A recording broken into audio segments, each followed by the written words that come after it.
Hello and welcome to Talking Dogs on a Monday. Of course, for the final time, we are going to be talking Derby after 5 long weeks of unbelievable racing action, some plot twists, and one sensational winner. It's time to put the cover back on it for another 12 months.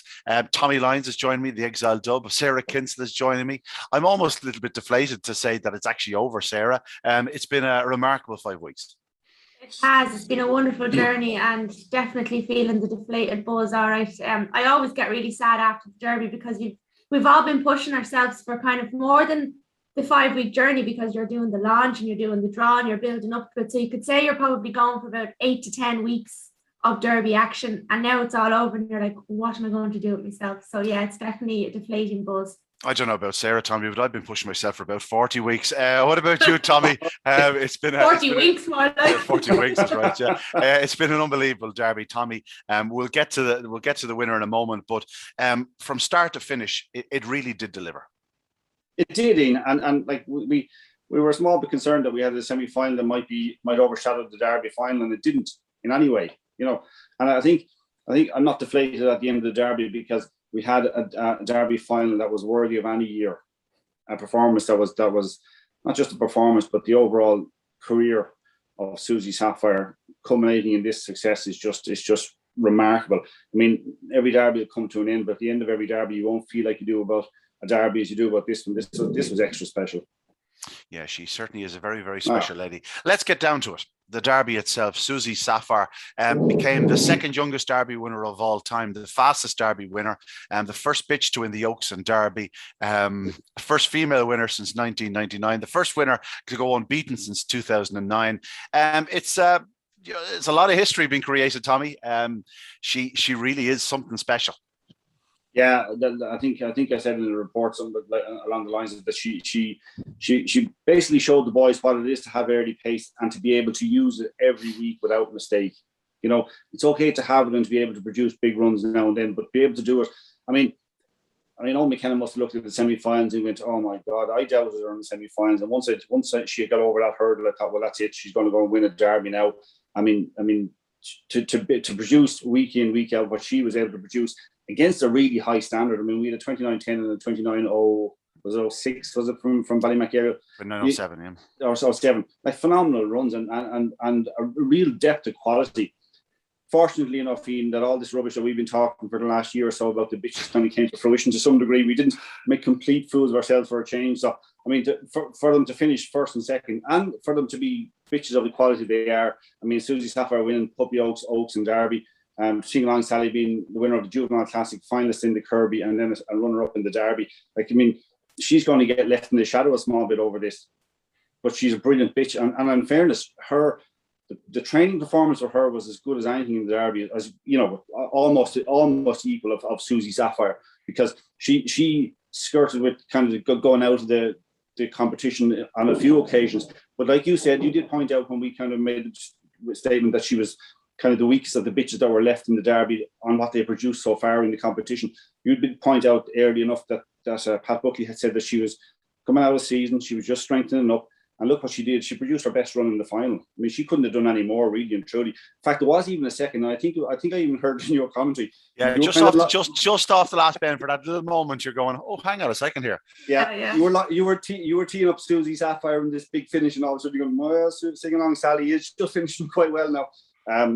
Like it was unfortunately there was a bit of trouble in the final, but it didn't affect the result. It would have been taking some performance from any of the other 4 dogs to get in between the 2 bitches. They were that good. Yeah, Sarah, Tommy wasn't on track, but you most certainly were. The buzz, the atmosphere. My first sense was that there was just a real air of relief about the place. People were just delighted to be back for an occasion like this. But as the night grew and grew and grew, you could just sense that people were just thoroughly enjoying it. And, you know, while the vast majority of the crowd were cheering and roaring for Susie Sapphire as she did her parade up the home straight, they didn't all back her. So it was very much a good feeling about Susie Sapphire. Of course, with Pastana last year, there was great joy for Owen McKenna, and he sort of exuded it too. Very special, very, very special few minutes after the Derby final. Yeah, like what a special night for the McKenna family, but what a special night for all of us greyhound enthusiasts as well, Ian, because we were there last year. We seen 40, 50 people scattered on the stand. barely a Derby roar. I will never take that sound for granted again. There wasn't a dry eye in the place. I know I was emotional anyway watching Susie Sapphire win, because we've all followed her journey.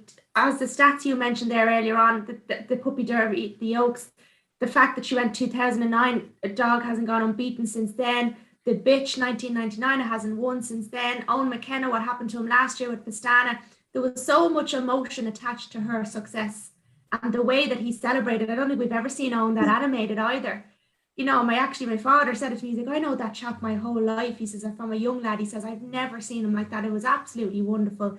But just the crowd, the atmosphere, everybody as well with the COVID restrictions and the pods, and you couldn't go here and you couldn't go there. Nobody cared. It went brilliant. There was no issue. The bookmakers were happy. They were getting money in the bag.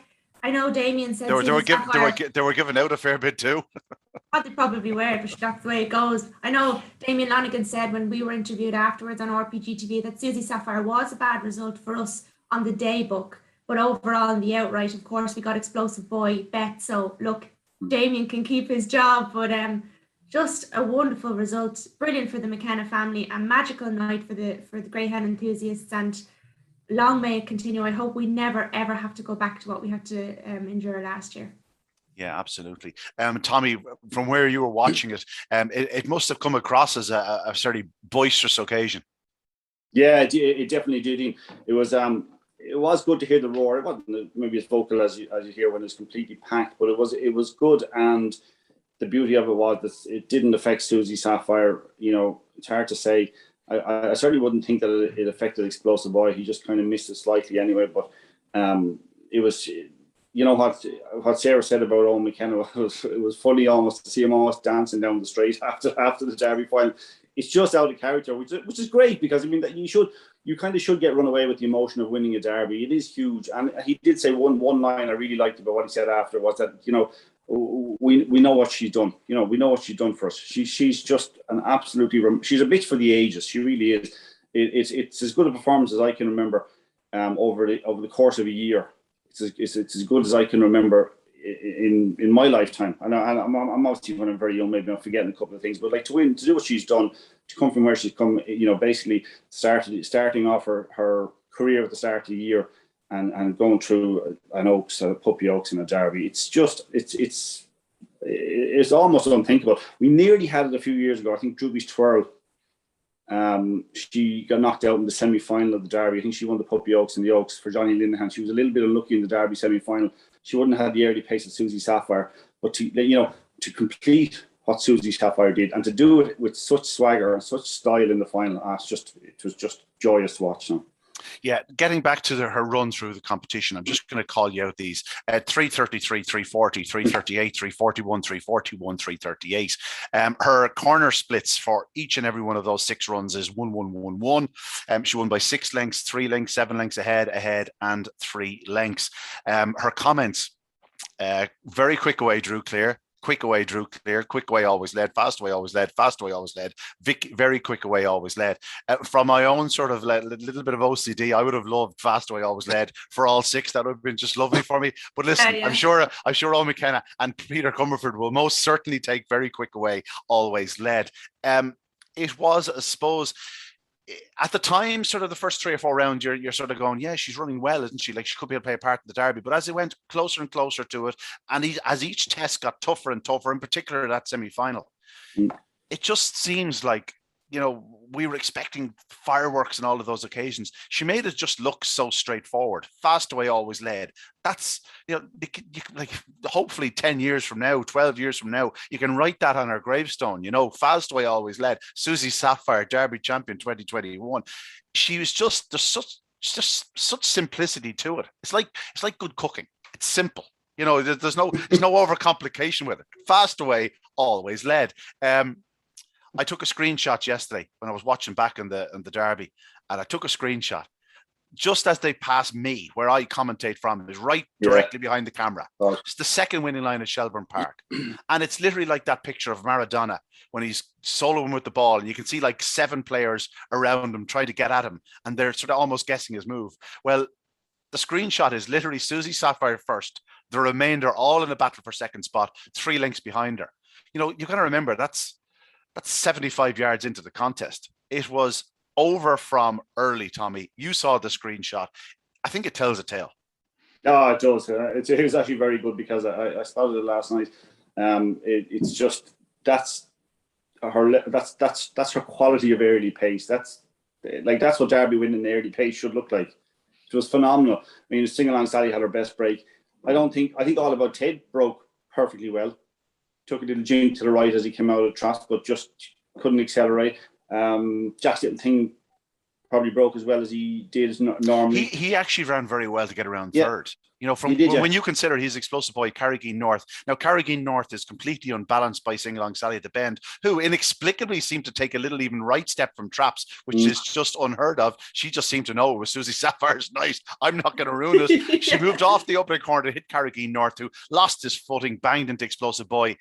He just clipped Jack's Little Thing and then banged into the side of All About Ted. All of a sudden, it's 6 lengths and 4 lengths into the back straight. Derby's over.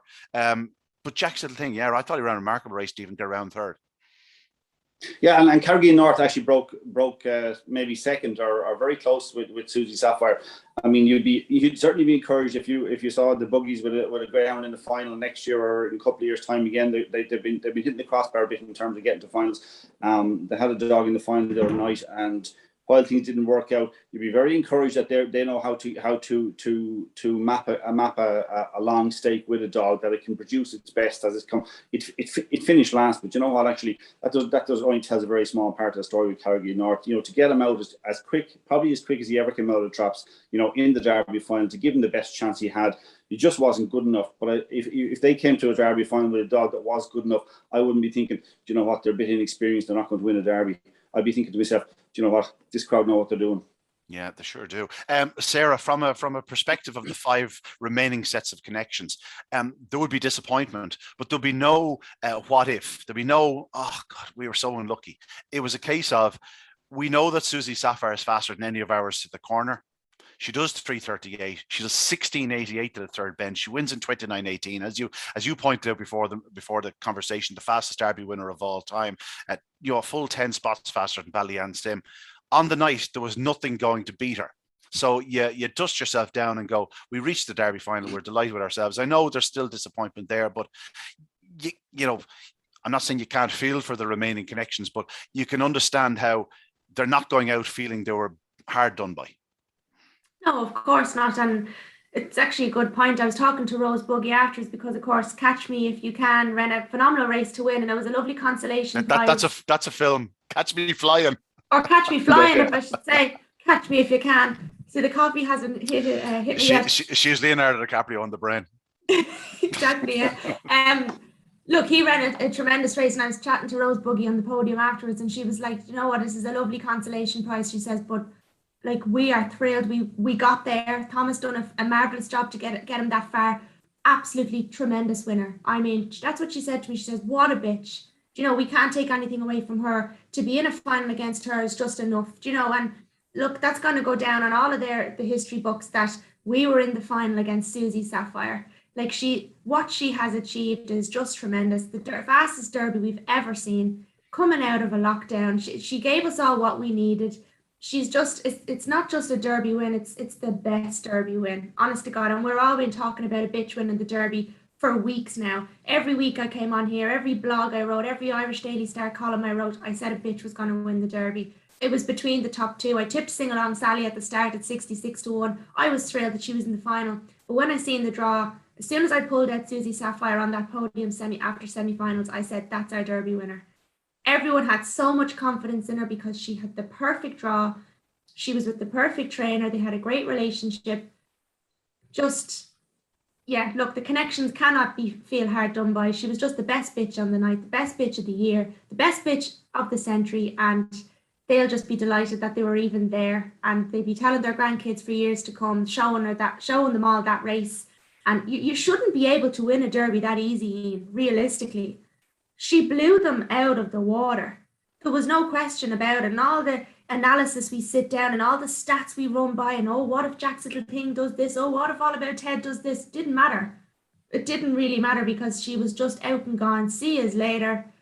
Catch me if you can. That's me. I like it. I like it. Full, gone turn full circle there. Tommy, that Sarah said it earlier on. The Derby roar. It didn't affect the lady. If anything, she seemed to wake up for it. She seemed to really be on her toes. You can't expect any more from a bitch in a final. You know, I know we're sort of near repeating ourselves, but again, it was just so professional. Yeah, I think it's what we said last week. Like her best run in the Puppy Oaks was in the final. Best run in the Oaks was in the final. Her best run in the Derby was in the final. There's a bit of a theme there. She's a bitch that responds to being asked questions. You know, to being pushed to show her best. She clearly responds to it. That was a phenomenal performance on Saturday night. I mean, I just loved it. Everything about it. And as you said, Sing Along Sally took a little step to her right and then moved in. But the early pace of Susie Sapphire, it's not even like her first section wouldn't blow you away, any of them. Now, maybe we've talked about this a little bit, but how the sections they're not what I expected them. You'd be expecting that what she did the other night would have been like a 3:30, 3:29 even, but they're not that level. But what you're seeing is the true reflection of what they are. She was utterly different league with early pace in the final and throughout the competition. Let's be honest about it. Yeah, absolutely. It's funny to think that when we started this conversation about the ladies I suppose it was really right at the start of this year. It was towards the back end of last year. We had Ballymac Ariel and the Oaks last year with Ballymac Beanie, Drubby's Coast, Billy's Diva, all these superstars. We were talking about how it was such a special group of ladies, and for a bitch that hadn't even raced at that stage to then appear out of the mire and out of the not the mire sort of out of nowhere and arrive into a scene that was absolutely bursting with female talent, and to just emerge as the shining light in such a short spell of time. We saw her winning the Puppy Oaks and we went, gosh, she's very promising. I wonder where her ceiling is. She'll certainly improve. She'll strengthen up. We looked at her at the Oaks and went, God, surely she can't get better. This is a completely different bitch than we saw even in the Oaks. She was very professional, a really nice type in the Oaks, but this is just superstar stuff now, Tommy. Yeah, but this is what you'd expect. Like her career, like she's packed an awful lot into a very short space of time. Many runs as she has, I haven't got in front of me, maybe 14 or 15 runs is in total. 80 or 19 runs, I think it is. She's had, like, she's entitled to be improving as she came through the Derby, and like you couldn't have asked for any better for the way her career. The way her career has been handled by Owen McKenna, to do that, to kind of step her along nicely, know what she needs for the Puppy Oaks, know what she needs for the Oaks, and know that she needs even more, and to be absolutely peaked. I don't know what you do with her now, to be quite honest about it. I know exactly what you do with her now. Right? There's a Puppy Oaks coming up in Shelbourne Park. There was already a Puppy Oaks, but there's a second Puppy Oaks. The legacy, the one that used to be in Harold's Cross. There was a second Puppy Oaks coming up in Shelbourne Park. What price would she be? I know. Well, I'll give you 4 to 9. Okay. Oh God. Here's a question for you, Sarah. Here's a question for you, Sarah. Now you have to be honest now, Sarah. Right? You have to be honest. Okay. Always am. She comes out of the Oaks. You're waiting for the coming season. Right, that was the plan, waiting for the coming season. And there was talk that she might go to the Juvenile Derby. She didn't come in season. They left her off. She came back. She trialed. Okay, her trials were a bit sketchy, right? She completely walked out one of the nights, did a 240 or something, and did a 28.94 or something like that. Would you have run her in the Derby? Would you have waited for the Puppy Derby, or would you have considered the laurels? There's a question for you now, because I can promise you one thing: if I owned her, she wouldn't have gone next nor near the Derby, and that says it all from me. Maybe I'm just a cautious Nelly. But would you have run her in the Derby? Well, I'm going to answer this from, obviously, because my dad. I don't know. We don't want hindsight now. We don't want hindsight. Right. Okay. Plain and simple. Trials. Forget about trials. I don't look at trial times. Doesn't bother me. Don't care. Doesn't matter. Doesn't mean anything. They know what they have at home. They'll be clocking them on the Gala private trial. They know what they have, right? It's as simple as that. The Derby they have a November 19 bitch. That's what they have. Yeah, but if you could ask this question about Ree Sure and the Puppy Derby or the Big Derby. They wanted to go for the Big Derby. Okay, he had to withdraw because of injury. But look, I'll go back to Susie Sapphire. Yes, I would run her in the Derby. It's what we all want to bloody win. What happened to Pastana could have easily happened to her. So go for the Derby. Bloody grab it with both paws and do everything you can. If you know what you have, You know what she has under her bonnet. You go for the biggest one of them all. Don't mess around. No Mickey Mouse, and go for the big one. It's as simple as that. If we have dogs here and we knew that what something like that she could produce, if you could go into the Derby and do 29.40s and 3:38 sectionals and 16.88s to the third bend, no question about it, I would be going for the Derby. And above all, with her early pace, you have to go to Shelbourne Park. You would just have to, because the way the Derby and the way Shelbourne Park has changed over the years, and if you notice an awful lot of Graham Holland's runners, they're all fast runners to the third bend, aren't they? You don't see an awful lot of his dogs coming from behind. He knows that he has to have early speeders to reach that third bend, and you have him with a chance. And that's the way the Derby has gone over. It's changing over the last few years. You don't have your college causeways and your late shows and your all these dogs that used to come from behind. Well, you don't have all that many back in the day. It's been 30, 40 years since I've been following the Derby. Like, it's, you know, it's generally out front you want to be. That's the nature of the game. It's just and like only 2 years ago, BoyleSports King is a second in the Derby coming from 10 off the pace, you know, so it can still happen. It just so happens this year it was a final of 6 early pacers. Tommy, would you have run her in the Derby? I think it's an impossible question to answer properly without knowing the bitch inside out. I think it's down to personal choice. I think Sean McKenna said after the Derby that, you know, they didn't feel that they had anything for the Derby, and hence maybe hence the reason they thought, look, she'd have to win the no. She's worth her place, and if it doesn't work out in the first round, you've got a few weeks to kind of prepare. Maybe go for the puppy Derby or juvenile Derby, whatever you want to do. If it doesn't work out early, you kind of spot it. You know. It was probably worth a chance. It's an impossible question to answer unless you own one, and I'm pretty certain I never owned one as good as her anyway. I think they were 50-50, and I think they ran her in a sporting 550 prior to the Derby. She finished third to Romeo Magico, but she missed a kick, and I thought she ran a remarkable race. And I think they went home that night and went, as you said, if she goes out in the first or second round, we'll go to the puppy Derby. We'll see how it goes. I'm not sure they thought they had a Derby winner on their hands. I know, Sarah, they knew she was exceptionally fast, but I don't think they were guessing she was going to be doing 16.88, 29.18 in the final of a Derby. But at the same time, listen, it was an inspired decision. And getting back to the remaining runners, we'll touch upon each of them. Sing Along Sally. Sarah, she, you know, in theory, in 2 weeks' time, she can go even faster. She's done sub 29.40 in the final of an Irish Derby. You can't ask much more for a bitch that's probably, I don't know, we never actually got the official dates, but she's only about 18, 19 weeks at this stage, maybe getting on to 20. Yeah, look, she that's her career best run right there. And I know when you got excited in the commentary at one stage there, it looked like she might have been starting to close the gap, but I mean, after the final bend, there was no question. But to put it into perspective, she enters the back 6 behind. She's beaten 3. You know, that's a fair achievement from a winner doing 29.18.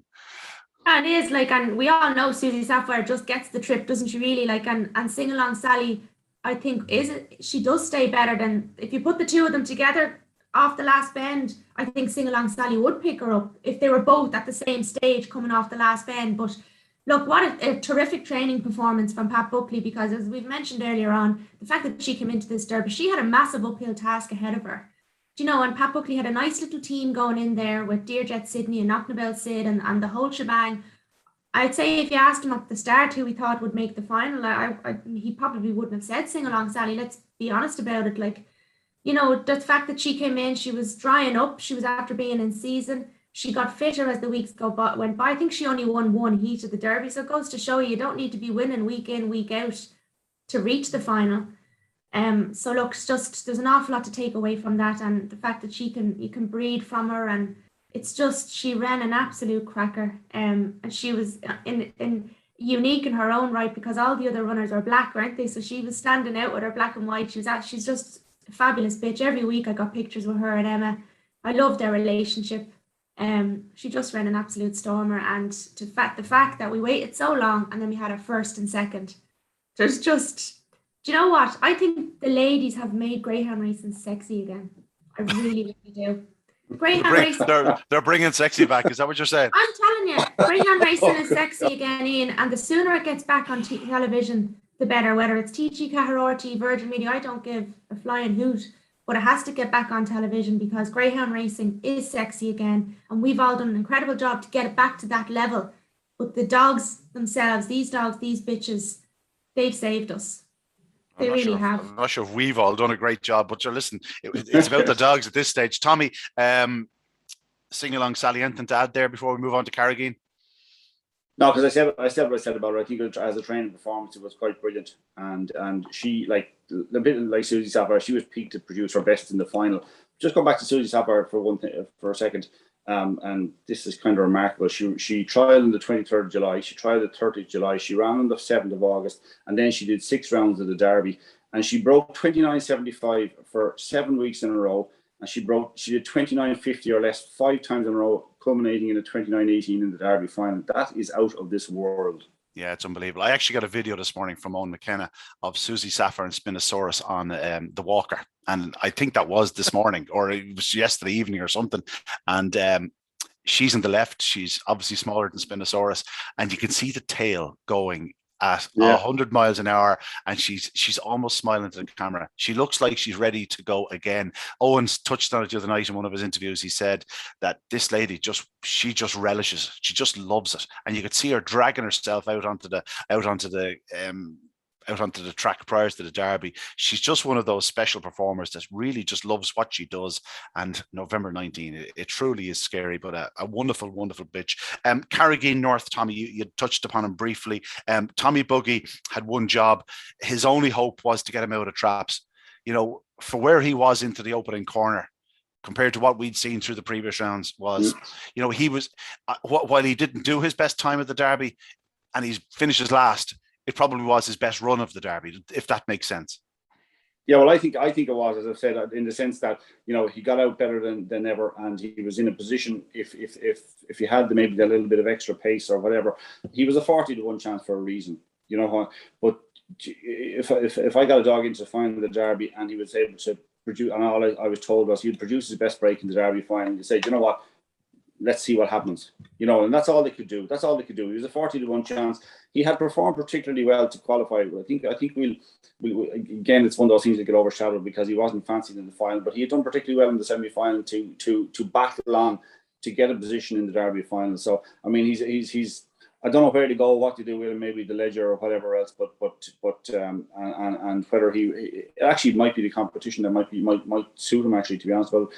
But I don't know where to go in terms of what he can win, but he's done exceptionally well, and I'm impressed by connections that they managed to get him to, as you say, probably his best run of the Derby. Albeit it was just that fact that he ran into the trouble at the first bend, and there was a bit of trouble around. He was up against some exceptional dogs. The fact he finished last. Is irrespective. It doesn't matter. Yeah, exactly. It's not an important factor in it. He's very close to going around second. You know, and second is worth €25,000. You know, it's not to be laughed at. Like, it would have been a huge difference. But as you said, he did what he could. Sing Along Sally wasn't having it. She just forced her way through on the inside. The inside line was the difference. Sarah, you've already touched on Carrigain North. Anything else to add, or we move on to Explosive Boy? No, it's obviously a brilliant training performance. Goes without saying. Like 28.34, he done in a trial in Shelbourne Park back in July, and then if you go back through his progression through the Derby, look at the dogs he was finishing behind from the very start. Ballymac, Gord Kelly Nester, Jack's Little Ting, All About Ted, and Susie Sapphire. He was up against it the whole way through, and he still got to the beat final. Gord Kelly Nester. He beat him by 5 lengths. The third round when he bet him. So it's a phenomenon, and he's not even 2 years of age yet. Let's not forget that either. So he's a dog to look out for. He hasn't reached the ceiling, is what you're saying. Hasn't, no, and he's got a huge future ahead of him. So look, it's just bad luck on the night, but that's the way racing goes. We all know that. He came into this with a couple of €1,000 in the bank, and now what did he get for last place? 7.5. So, onwards and upwards for that dog. Bright future for all of them, but especially him, because obviously he's so young. Yeah, absolutely. Explosive Boy, Sarah. And like we've said an awful lot about Explosive Boy over the last few months. It just wasn't meant to be. They needed to get him to absolutely fly the lids. Is it safe to say we may not have seen his very best through this year's Derby? Perhaps one or two of his best runs came prior to the Derby. At the same time, he's disputing favouritism in the final. A special greyhound. I hope we'll see plenty more of him the coming year. We do too. I don't know. I was asked this question on the radio actually there a few weeks ago. We haven't seen the best of him. to my eye, he was pretty exceptional now throughout the Derby. Let's be honest about it. I know Ballymac Ariel bet him fair and square twice, but his early pace is exceptional, and what he's done already, like, you know, you have to remember, like, a lot of these dogs coming into the Derby hadn't got what he had. Okay, Susie Sapphire is different. She's an exception, but he had already achieved so much coming into the Derby, and he was our shortest anti-post favourite, I think, in the history of the Derby, since we've been sponsoring the Derby anyway. There was so much support behind this dog. He was with the right trainer as well. You know, his father won it, good news. Nearly 50,000 euros in prize money now Explosive Boy has. Just, like, what more can you say about him? I really do hope we get to see an awful lot more of him, because it was disappointing that he didn't get a fair run at Susie in the final. We all would have loved to have seen a clean race, wouldn't we, to see, could she stay out in front? Were they going to catch her? But yeah, look, a brilliant dog. We've all fallen in love with him. And I really do hope we get to see plenty more of him, because I do still think there's an awful lot more. Yeah, there have been one or two clues that we might see a bit more of him. Obviously, he has been signed up to go to stud in Australia, stand at the meticulous stud down there. But we spoke to Peter Sutcliffe at the Derby lunch, Sarah, and he suggested he's coming back to Ireland. He's given his daughter a January 18th date, I believe. Now, if I was Peter Sutcliffe, I would like to see my dog running in the flesh at least once or twice. And I would say we'll certainly see him run in the early part of 2022 and hope that we'd see him back in the Derby next year. Tommy, would that be your train of thought? I think that I'd hope that. Like, he's had a brilliant year. He won the Project 6, he won the Race of Champions, he was in the final of the Kirby, he's in the final of the Derby. It just didn't happen for him, and maybe like he ran his heart out in the semi-final. You know, he wasn't quite able to get to Susie Sapphire. I think she was probably a stronger, maybe better bitch in the final. She just produced something a little extra. He just didn't have that in the final. He missed the kick. Like, in a way, you could say it was a flat by his standards, he missed the kick. Like, for a normal dog, it's a fine start. Well, yeah, I think that's a fair enough statement, because, like, he did a 3:45 in the final, whereas in the quarterfinal he did 3:33. That's it, and even in the semi-final 3:42. Even that half a length would make a difference going up to the bend the other night. He just look, by his own standards, it wasn't his explosive starts, and he never actually got into the race really, because his race was over the first bend, like it was for a lot of them. But sure, when we saw 5 greyhounds going across the track into the bend, literally in a single line, with Susie Sapphire gone about 3 lengths clear at that stage, we knew there was going to be somebody was going to lose out on it. It was reasonably predictable. Maybe not that Explosive Boy was going to be involved in it, but it was reasonably predictable that the rest of them would be somewhat in the line at the bend. So look, he needed, from his draw, he didn't look that badly drawn, to be quite honest about it, but from his draw, he still needed to produce one of his better breaks. He just didn't happen for him.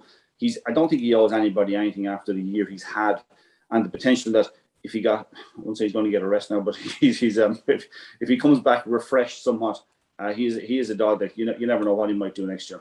Yeah, I think he's the type of dog that takes his racing well. I would say even a 3-4 week breaks would be fine for him, and I'd say he'll get it. Jack's Little Thing was back in third, and this was a dog who had lit up the early rounds of the Derby with that 29-10 run, the opening round, Sarah. The Pillar Syndicate were there. They were huge. There was huge excitement. They were just chuffed to make the final, but they had strong claims. Their dog didn't let them down in the decider. He slipped around 30. He rode the bump well. There are big nights with this dog. They can challenge for every major competition you'd imagine with them. It'd be very interesting to see where they go next. Yeah, it is, and I was chatting to Noel Byrne ahead of the final, and Jesus, they look great in their tin of fruits and the rosettes, and they were absolutely buzzing. Honest to God, I was so thrilled for them just to get that far, and like as you said, the dog hasn't let them down. You know, his pet name is Julius at home. Graham Holland, it's such a family affair. You know, they've done a marvellous job to get him that far, and an awful lot of people, Ian, I think it was when he won the semi-final of the BoyleSports Champion Plate, it was 29.40, I think he done. The amount of people that backed him anti-post for the Derby at that stage, and I remember after he won the final 29.31, I think we cut him into something like 20s from 33s. It's that 2 week period every year where people are looking for an anti-post greyhound. What's starting to reach a bit of form, and bang, all of a sudden he produced those 2 massive runs, and it was a case of all of a sudden he was the flavour of that fortnight.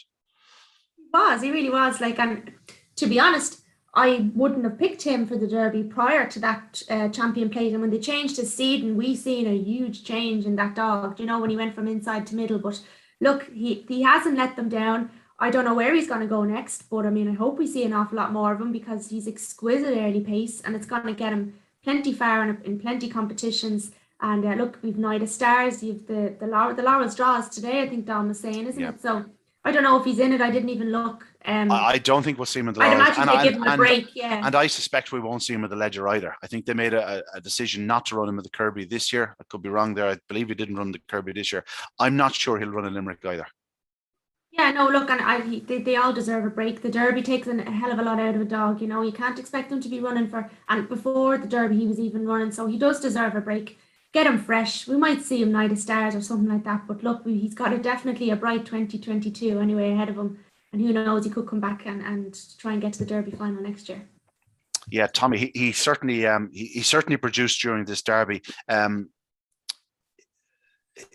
His flattest run came in the semi-finals, but his final run, while he is well beaten, it was a fine run in defeat. He ran the Kirby and he went to the second round with 5 dogs in the heat, and he finished 4th. Wait to hear what was in it. Stone Park Leo won the heat. Sing Along Sally finished 2nd. Rural Star finished 3rd. Jack's Little Thing was 4th, and All About Ted was 5th. It's not a bad heat, that. Yeah, With Rural Star doing 27.94 some the other night. All About Ted Derby final. Sally runner-up. Stone Park Leo went on to win the competition. It wasn't too bad, I suppose, when we look back in hindsight. Yeah, I felt I was harsh about this dog last week because I just didn't fancy him at all in the Derby final. He ran his heart out. He ran, to my mind, he probably gained as good a position as he possibly could have, finishing 3rd. I think that's a terrific run. He won't always be up against dogs and bitches with the early pace that was in the Derby final. I think that's key. I don't think he's exceptionally fast early. I don't think he's an exceptional early pacer. I think when he gets to dominate from the front, he can do exceptional times. But it's just when there's an awful lot of early pace in the heat with him that he might just struggle to get a clear run. He has a tremendous ability. He's I suppose you could say he's an all-rounder, and it's a term we've used in some, but he's probably as good an all-rounder as there is in the country. Oh, well, I don't see too many that are going to do 29.10 around Shelbourne Park. He's exceptionally talented. It's just but it just shows you the importance. Maybe he's a great example of the importance of early pace, of real early pace when you're coming to the very, very top competitions. You know, that all that ability will get you very far, but when it comes to a final, it's going to be the really fine margins that are going to make the difference. He showed heart. He showed real heart the other night. He could have finished last easily with the trouble he got. Now, I know there were 3 or 4 of them involved in the trouble. He could have finished last, and I would have been entitled to do it. And he ran his heart out chasing the 2 bitches. He actually didn't find an awful lot up the straight, I would say, without knowing any of the sections. But I just say he was after bursting himself. He was after giving everything he possibly could in chase, and just couldn't get to them. They had gone, but he was after going through serious trouble. So, I mean, I think he lost nothing in defeat. He ran a superb race. Yeah, I suppose when you actually look at it, the 4.5 lengths back to him in 3rd probably doesn't do him justice, because he's after making up probably 3 lengths on Susie, but just it's the fact that Sing Along Sally was so strong in front, you know. Yeah. Or in 2nd, should I say. All About Ted completes the lineup. It just wasn't meant to be, Sarah. We thought he had a good draw, but again, he needed his fastest ever start. It didn't come. He was right there on the outside of 6 greyhounds, or on the outside of 5 greyhounds into the corner, looking at the backside of Susie Sapphire out front of him. And in those situations, the one place you don't want to be is in the stripes. Yeah, and I suppose when we were looking at this race last week, we were kind of all in the same hymn sheet saying he needs the break of his life to win. That's what he needs to do. You were kind of asking us, right, what scenario for each finalist? What does All About Ted need to do to win this Derby? And there was an awful lot of, obviously, support behind this dog, because everyone wanted to see Peter Cronin get his first Derby title. But look, again, you can't take anything away from these dogs. It's no real hard luck stories. They were just beaten by the best bitch in the world on the night. But he got there tremendously. His trajectory throughout it was very, very good. You know, he kept improving week after week. Actually, probably if you dissect all the runners, he was probably the most improving greyhound in the Derby, you could probably say, because as he was winning, he won 3 heats, I think, and every time he won, he got faster. He was getting stronger. The more he ran around Shelbourne Park, the better he was getting. So, look, another dog that we're going to look forward to see where he's going to go next, because obviously as a wide runner, he's unique in his own right. And I don't know now, I didn't watch it in particular detail, the replay. Like, did he stay in a straight line? Did he go left? Did he go right? Did he? Well, we couldn't really move in. There was no room to go. I suppose they were all in the line. He's just on the outside, gets his bump, and thereafter it doesn't really matter what happened because the race is run, the race is shot. But there seemed no question that he improved through this year's Derby. We've heard it over and over and over again. It was a notable theme through the English Derby, the mentions of the Kinloch Braes, and the wide word is that don't even look at them until they're 2 years of age. And that was certainly the case with this dog. You know, while he is a March, in theory, he's probably more of an August or a September whelp. He's probably gone to that 2 years, but in his own development stages. So just don't be surprised if this fellow took off, Tommy. Would it be a surprise to you if he went on to win a major in the future? I kind of hope he does. I thought Peter Cronin's interview afterwards with Rob was fantastic. He was just magnanimous in defeat, you know, and he was, you know, full of praise for the bitch and that it was exceptional and that it would have been impossible to beat her anyway.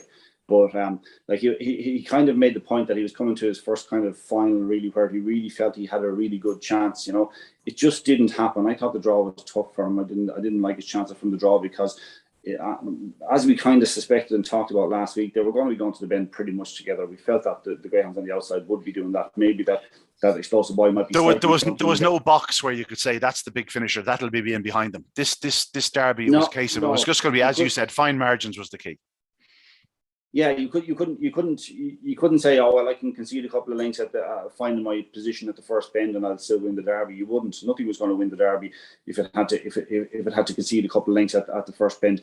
All About Ted was brilliantly handled again, and I say you can just forget about the Derby final, unfortunately for him, because it just didn't happen. But he had been expertly handled to improve through the competition. He was going there in the best form of his life. It's hence the reason he was only. He only returned 11-4, like 11-4 in a Derby final. That will tell you how well he was fancied or what he had produced in previous rounds, coming to be that short a price in Derby final. I think he will win a major, and he might be the type of dog that will come out early with an Easter Cup or something next year. Hopefully, something like that might come his way. But the competition is still going to be hot. We've had a great year in terms of ability of greyhounds, bitches and dogs, and so I don't think it's going to get an awful lot softer. And have a look at Friday night's results in the first round of the Juvenile Derby. We are only a matter of maybe 12 months away from the time when breaking 28 seconds for 525 is going to be commonplace. It's just getting that close. They are. I mean, if we were to just go on time, Mark O'Donovan has some kennel of greyhounds as well. It's going to be. I think next year is going to be just as good as this one. Yeah, I'm going to touch upon a few of the displays through the night. Sarah, sorry, All About Ted. Do you want to say anything about All About Ted before we? No, go ahead, yeah.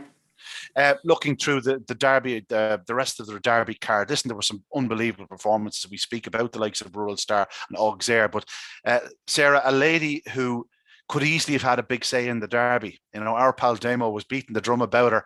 Consolation Derby winner Skywalker Scylla. The move to the middle was a key ingredient to her success the other evening. She went up perfectly straight from 4, showed a bit more early dash. We could see she was getting there through the Derby. She was lightly raced. I spoke to Brendan O'Neill prior to racing. They had intended to change their seating, but the night indeed when they were going to change their seating, Dramana Bucco got the injury. And I suppose everything went out the window. Just people weren't thinking, you know, the kennel weren't. If Skywalker Scylla had been a middle seed, she could have easily gone a bit further in this year's Derby. We saw what she was capable of in the Consolation. It was a pretty emphatic run, only one spot slower than Susie Sapphire.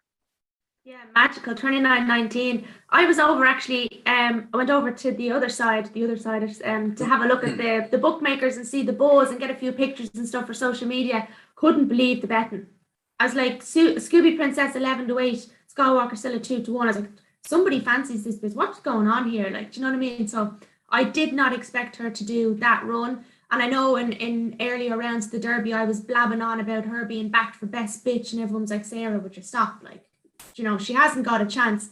Well, I know if they, as you said, if they had changed her seeding, she might have bloody well had a fabulous chance in getting to the final.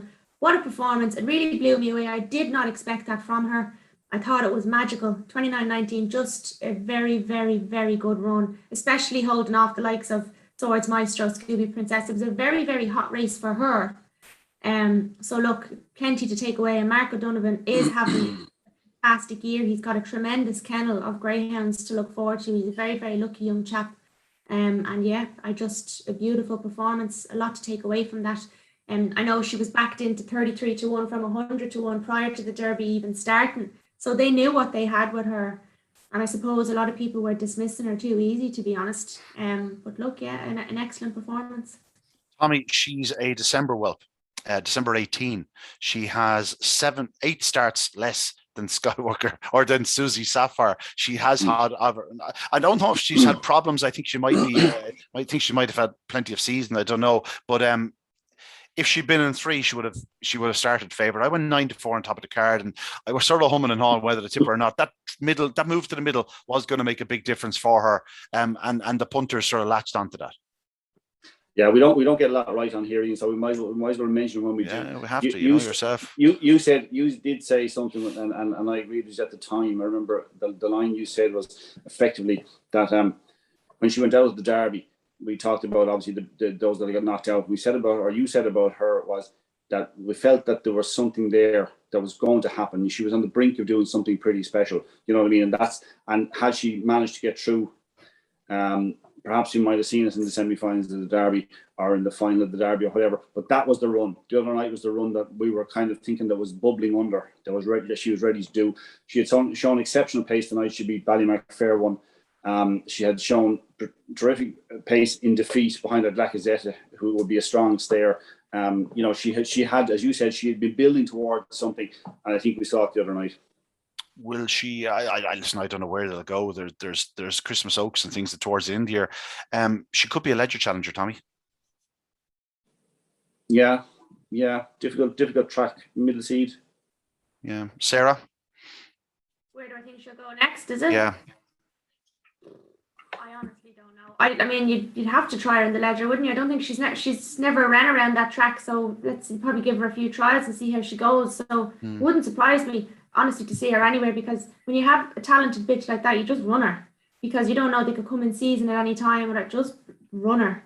That's right. I think. So hopefully we'll see her in the Ledger, please God. It's no surprise to see her producing this run. You know, in just her 11th career start, after a series of runs over a few weeks, she seems to be really thriving for it. And as you say yourself, Sarah, when they're in form, you keep them active. The final of the Michael Fortune Memorial Derby Plate, Graham Holland won it for the 3rd year running, Sarah. Kamiko, he had it all to do, but there was no excuses. He got out in front, and Skywalker Barry just couldn't clear him into the bend from the inside, and Kamiko drove the corner just that little bit better and went to the front. And when he did, Sweep the Yard got after him, but just Kamiko kept on digging, cut him off the 3rd bend and stayed on strongly to the line. Not the first time Larry O'Rourke's won the race either. He won it with Blue East a couple of years back, but Kamiko, a good winner.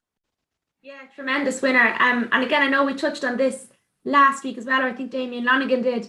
Kamiko went out in the betting in the semi-finals, didn't he? He went out to like 8-1 or something. And again, I'm just looking here, he turned 7-1. I think he was at 7-2 price when we were talking in our Zoom. So obviously nobody fancied him, but I tell you, brilliant performance again from Graham Holland. His dogs are running out of their skin. And the fact that this is his 3rd win, did you say, Graham Holland? Yeah, third in the bounce. In a row.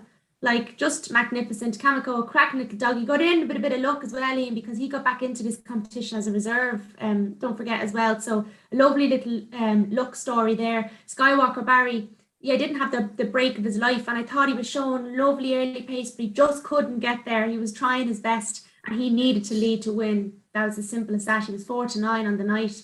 He was probably too short realistically, but again, if he had broken and led and made all, we would have said 4-9 was a great price. So sure, look, Kamiko 7-1, brilliant performance, and Sweep the Yard as well. I actually thought he had him, I think just coming into the 3rd bend, it looked like he was going to edge in front, because what a terrific servant that dog is as well. And I think he ran the race of his life, to be honest.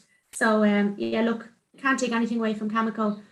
Definitely a dog I'll be keeping an eye on to see where he goes next as well, because he's got a lovely turn of paw, and he stays the trip well as well. So look, a very, very good performance, and great to see your mum doing the presentation as well. Yeah, she's delighted with herself, I'm sure. Catch Me Flying was a good winner of the finale, Tommy. Anything else to add? Any other performances on the night that really caught your eye? Well, obviously I liked Billy's Diva. She's been an old favourite. I've talked about her in depth on this podcast over the last year or so. Oh, they're only short of bringing out Brody's Magic to win a sprint, and that would have completed my night. You never know. Through the evening, there was no real, we've seen years where Graham has had 4 and 5 winners on the night. There was a lovely spread of winners, you spoke there of Billy's Diva had the Kennedys had a winner. Liam Curley had a winner. Ollie Shields had a winner. The Buggies had a winner. The finale went to, Peter Cronin deserved a winner after the night that was in it. And the roars for that dog as well. The roars for that dog were bigger than Susie Sapphire. My God, I'd say Ted Haggerty was absolutely cleaned out of it. He's got good big early speed. In the last race, that's what people want. We want to be out in front. We spoke of Kamiko. Looking through the rest of the card, Mark O'Donovan, of course, we spoke of his winner. The 750 winner went to Mick English. Mick is a great character of the sport. He's had some really great campaigners over the last 3 or 4 years. Be a Hero, a tremendous winner for him over the 750. Rural Star, we did mention, a fine winner for the O'Dwyer family. It would have been a poignant victory. It would have been great for them to go through the Derby and maybe get one into the Derby final. This dog, the Derby was probably 3 weeks too soon for him, because he really seems to be running into a bit of form. Tommy, Sarah, you can say the same. We actually were involved in a little bit of a private chat yesterday with Mike O'Dwyer. He really is delighted with himself. I think they'll aim for a big prize with this fellow. Two Amigos is a brilliant sprinter, really top class sprinter for Jamie McGee and Pádraig Fitzgerald, Michael Griffin. He was a fantastic winner of the open sprint and the opening race in the card. Well, this was perhaps one of the most popular winners of the evening. It was the loudest cheer I can remember of the undercard. Ballyhimmick and Pip, when she wasn't in front into the third bend, they were cheering. I knew exactly who was cheering, why they were cheering. Fortunes for that one, and a good winner for Billy and John Dunn. Just a great night's racing throughout, Tommy. Yeah, she had been finished. Imagine she flew home and just touched off. It failed by a short head to win the Munster Oaks the week before. Ballyhimmick and Pip. She's obviously owned by the Dunns. Be remiss of me not to mention Cork now, and Barry's not on today. So nice to see it, Billy and John Dunn. And he once did a private trial around Youghal back in March of 2020. Were you then? She was a good one. It's me, Hollyberry Hurtig there. Sarah, how are you? It was a tremendous Derby final. Sarah, anything else you want to add in the supporting card? Well, that Ballyhimmick and Pip, I actually put it out on Twitter. It was backed in from 5-2 with us, so the money was right on the night. And Two Amigos, I was standing with Jamie's mammy, and she watched the race like this. It was that type of race because they were neck and neck going into the corner. Well, no, not for those reasons. All right. That dog died on them, and she actually saved the dog, and a very emotional attachment to it. And she couldn't believe, she was telling me the whole story. I won't go into it now, but what they have done to get that dog back to this stage, winning on Derby final night in that standard 1851, and the dog died on them and went blind for a few days or weeks or whatever it was. A lovely story, terrific achievement from them, so fair play. And as well, Billy's Diva, I thought she ran an absolute peach of a race to hold off the Munster Oaks champion as well, that had just won it the week before, and we hadn't seen her for a while either. And Mary Kennedy introduced herself to me, because we always kind of talk to or see each other on social media, but I've never actually met the woman. And just before we go in, I know, because we're obviously, you don't want to be talking too long, but a special mention has to go. There's just so many people to thank. As I said before, it takes an army to run an event like this, but from yourselves, obviously all the stuff we do, social media, the Zooms, radio, newspaper, Don, Orla, Thomas, Michael Dempsey and his team, the track staff, everyone at BoyleSports, our design team, our sponsorship team, our marketing team, our content team, myself, Damien Lonigan, Kevin Hennessy, David Wilson, our studio team. There is just so many people to thank. This really was a special year for everyone involved. With COVID and everything last year, the dreaded C word, to see how far we've come in that year, everyone should be very, very proud of themselves. You played an absolute blinder this year yourself. No, thanks. I generally do, though. That's the thing. That's a sort of a given at this stage. What do you think, Tommy? I'm not going to be holding up an Oscar at the end of this now or anything like it. It's just a shame to say goodbye to the Derby, I suppose. That's the key ingredient we take from today.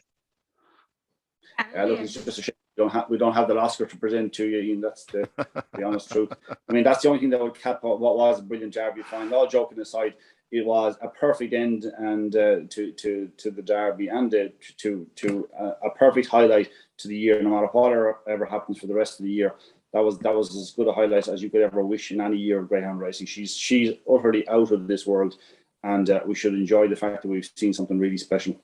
Yeah, from a sponsorship point of view for BoyleSports, it is quite telling, and it's quite true to form that the year is often judged on the Derby. This year will be remembered well because we had a tremendous Derby winner, Sarah. Yeah, of course. From a sponsorship perspective, BoyleSports are extremely happy, and our new CEO as well, Mark Kemp. That was his first time at a greyhound track in his entire life. He had the night of his life. He was blown away by, first of all, our branding and our advertising. We have never had so much signage in Shelbourne Park. I didn't realize BoyleSports sponsored until Saturday night. Oh, stop the lights! A sea of blue. Look, he was absolutely thrilled with. Did you get him to sign on for another 5 years while we're there? No. That's what I said to him. He was like, "Oh, a terrific event, And I was like, "Well, yeah, you're stuck for it now. We have a contract for the next 3 years, But look, there's enough of us there between myself, Damien, Kevin, and all. We'll be pushing our hardest to try and hold on. Dare say John Boyle might do a bit of pushing too. Honest to God, yeah. But look, from a sponsorship perspective, it was absolutely brilliant. The coverage, and I've said this before, there's definitely more coverage this year than any other year from, again, online print, the newspapers. My local shop, Ian, if I go to the shop on a Saturday, the Irish Daily Star is gone by 12 o'clock. It's sold out. It's the coverage in all the papers, the Herald, the Irish Examiner, the Independent, online, balls.ie, Tipperary Live, Kilkenny, Laois, Carlow. It was everywhere. It was literally everywhere. I've never seen anything like it. Social media again excelled this year as well, from BoyleSports to Shelbourne Park to yourselves to everyone getting behind the Derby, everyone getting behind the bitches. A remarkable year, a perfect Derby result. We couldn't be happier. Obviously a great result in the anti-post book for us as well. But regardless of that, we are super proud to be sponsoring this event. We're so lucky to have John Boyle get behind it. Without him, this industry would be in massive trouble, Ian, let's be honest about it, because you're not going to get a sponsor like him ever again. And look, I'm super proud, super emotional as well that it's over, but onwards and upwards. I'm actually going to be doing a press release now after this for the Puppy Derby to see what our price movers are. We'll be reacting to the Laurel's draw. There's no rest for the wicked. There's always something going on in the greyhound industry. So as soon as the Derby's over, we're on to the next thing. And that's the beauty of this industry. We're already looking for next year's winner. That's the way we are. And, go greyhound racing, long may it continue. And the sooner it gets back on television, the better. Yeah, for the ending of this podcast, we're going to call it a sport just for a few minutes because that's what it's all about. And on Saturday night, we saw a great sport with Susie Sapphire running out an unbelievable winner of the BoyleSports Irish Greyhound Derby. As you said, Sarah, the Juvenile Derby is ongoing. The Laurel's draw is being made today. The Ledger's coming up. The Night of Stars, whatever form it comes in this year, is December 4th. So much more to look forward to in the coming weeks. And we'll be, of course, keeping you up to date here on Talking Dogs. Again, my thanks to the exiled dub Tommy Lyons. He didn't get to the final. I'm sure he'll be back next year. We might have a drink or two. Sarah will certainly be back for the final next year. She'll be back. What is it? You put in 6 or 8 weeks. I'll start working on next year's Derby now, right? You put your 6 or 8 weeks in next year, okay? But that's it from Talking Derby for 2021. I'm sure we will reference our Derby champion over the coming weeks. But for now, it's a case of good night, God bless. And let's bring on more derbies like this one. Good luck.